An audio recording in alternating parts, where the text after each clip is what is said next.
আমাদের বাসায় আজকে স্পেশাল গেস্ট আসছে। বলেন তো দেখি এই স্পেশাল গেস্ট কে? মিথিলা আজকে হঠাৎ করে চলে আসছে, একদম আনপ্ল্যান্ড, কোনো প্রিপারেশন নাই, কিছু নাই।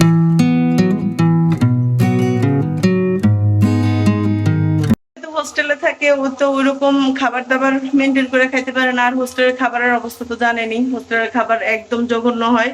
তারপরে ও একটু টুকটাক ট্রাই করে রান্না বান্না করে খাওয়ার জন্য।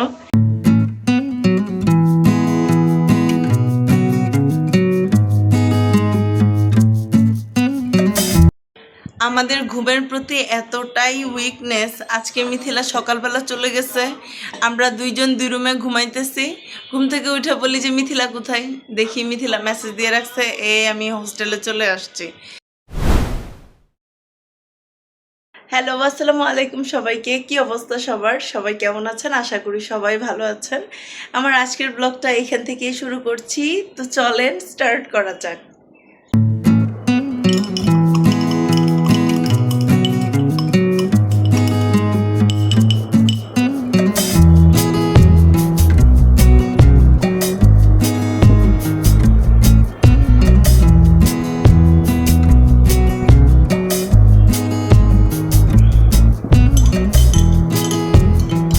মিথিলা আজকে হঠাৎ করে চলে আসছে, একদম আনপ্ল্যান্ড, কোনো প্রিপারেশন নাই, কিছু নাই। আমি ভাবছি ওর পরীক্ষা শেষ, ও হয়তো বা 2 দিন পরে আসবে, বা ও একটু হোস্টেলে রিল্যাক্স করে দেন আসবে। এখন হঠাৎ করে আমি কি রান্না করি? এখন বাসায় যা ছিল তাই রান্না করতেছি। একটু গরুর মাংস নামাইছি, আর হচ্ছে করলা ভাজি করতেছি, ডাল ভিজাইছি, দেখাচ্ছি আপনাদেরকে।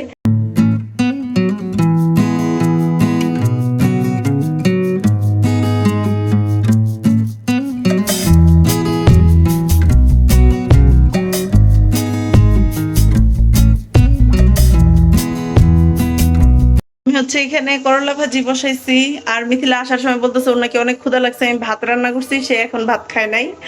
আর এখানে ডালের জন্য দিছি, ডাল হবে। তো চলেন ব্লগটা আমরা কন্টিনিউ করি। মিথিলা আমার খাবার টেস্ট করুক, রিভিউ দিবে কেমন হয়। বেসিক্যালি মিথিলা আমার হাতের রান্না অনেক পছন্দ করে। হোস্টেলে থাকে, ও তো ওইরকম খাবার দাবার মেনটেন করে খাইতে পারে না। আর হোস্টেলের খাবারের অবস্থা তো জানেনি, হোস্টেলের খাবার একদম জঘন্য হয়। তারপরে ও একটু টুকটাক ট্রাই করে রান্না বান্না করে খাওয়ার জন্য।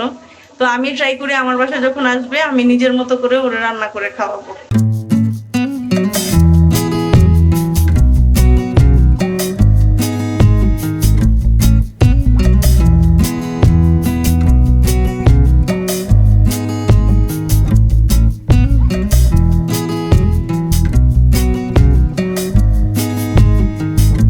মিথিলা যখন আমাদের বাসায় আসে, আমরা 3 জন একসাথে বসলে খাওয়ার মধ্যেও আড্ডা শুরু করে দেই। এমনও হয় যে আমরা রাত 12টা 1টা বেজে গেছে, আমরা গল্পই করতেছি।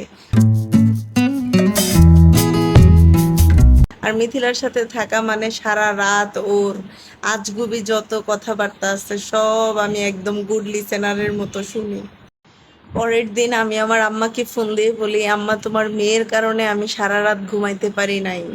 তোমার মেয়ের কাহিনী শেষ হয় না, তোমার মেয়ের কাহিনী শুনতে শুনতে আমার অবস্থা খারাপ।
আমাদের ঘুমের প্রতি এতটাই উইকনেস, আজকে মিথিলা সকালবেলা চলে গেছে, আমরা দুইজন দুই রুমে ঘুমাইতেছি।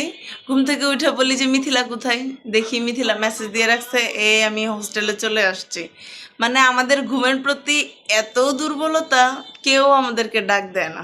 কারণ সকালবেলার ঘুমটা সব থেকে আরাম লাগে, কিন্তু সকালবেলা ঘুমানোটা উচিত না, আমরা সবাই জানি। যেহেতু হচ্ছে আমরা একটু টুকটাক কাজ করি, এডিটিংয়ের কাজ করি, তো রাতের বেলা ওইরকম ঘুম হয় না, সকালবেলাই দেখা যায় যে একটু আরামসে ঘুমাই।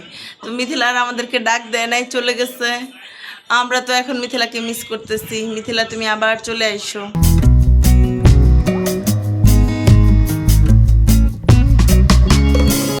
যেহেতু মিথিলা কালকে রাতে আসছিল, আমরা রাতেই রান্না বান্না করে কমপ্লিট করে রাখছিলাম, তাই আজকে দুপুরে আমার কোনো কাজ নাই। আমি হচ্ছে আমার অফিসের কিছু টুকটাক কাজ করতেছি বাসায় বসে, আর দুপুরের খাবারগুলো আমি ওভেনে গরম করে নিচ্ছি। আর চলেন আমরা ব্লগটা কন্টিনিউ করি।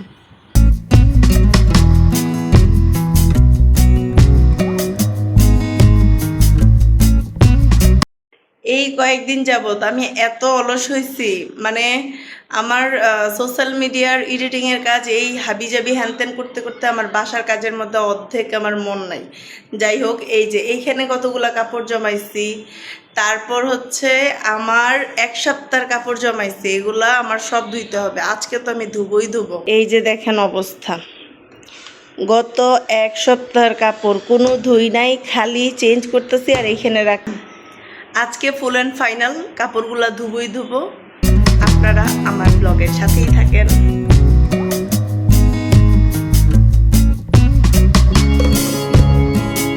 আমরা কিন্তু ব্লগের একদম শেষ পার্টে চলে আসছি। আমার এই ভিডিওটা আপনাদের কাছে কেমন লেগেছে, যদি ভালো লেগে থাকে অবশ্যই লাইক, কমেন্ট অ্যান্ড শেয়ার করবেন। চলেন সন্ধ্যার নাস্তা করি। আজকের ব্লগটা এইখানেই শেষ করছি। আল্লাহ হাফেজ, see you in the next blog.